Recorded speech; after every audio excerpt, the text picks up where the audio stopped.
মালয়েশিয়ায় ফের আলোচনায় ডাক্তার জাকির নায়েক। সম্প্রতি সামাজিক যোগাযোগ মাধ্যমে ছড়িয়েছে ডাক্তার জাকির নায়েককে নাগরিকত্ব দিয়েছে মালয়েশিয়া সরকার। ফেসবুক পোস্টে মালয়েশিয়ার একজন ঊর্ধ্বতন কর্মকর্তার সঙ্গে জাকির নায়েকের একটি ছবিও জুড়ে দিচ্ছেন নেটিজেনরা। তবে বিষয়টিকে পুরোপুরি নাকচ করে দিয়েছেন দেশটির স্বরাষ্ট্রমন্ত্রী সাইফুদ্দিন নাসুশন ইসমাইল।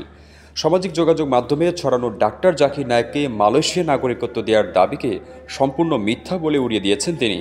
দেশটির বিভিন্ন গণমাধ্যম স্বরাষ্ট্রমন্ত্রীর বরাত দিয়ে জানিয়েছে, এটি একটি ভুয়া পোস্ট যা 6 বছরেরও বেশি সময় আগে তৈরি করা হয়েছিল।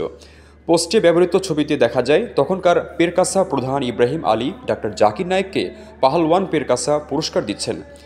দেশটির শীর্ষস্থানীয় দৈনিক ফ্রি মালয়েশিয়া টুডে জানিয়েছে, ইব্রাহিম আলীর সঙ্গে যোগাযোগ করা হলে তিনি ব্যাখ্যা করেন ছবিটি 2017 সালে তোলা হয়েছিল, যখন পেরকাসা ইসলাম প্রচারে অবদানের জন্য জাকির নায়েককে সম্মানিত করেছিল।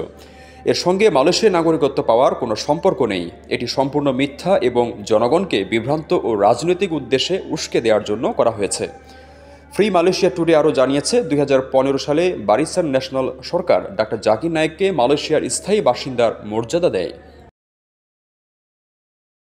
আপনার স্বপ্নগুলো আকাশ ছুবে প্রবাসীর হেলিকপ্টারের মাধ্যমে। বিয়ে, জন্মদিন অথবা যে কোনো বিশেষ প্রয়োজনে হেলিকপ্টার ভাড়া করতে যোগাযোগ করুন স্ক্রিনে দেয়া নাম্বারে। প্রবাসীর হেলিকপ্টার, নিরাপদ ও সাশ্রয়ী বাহনের বিশ্বস্ত নাম।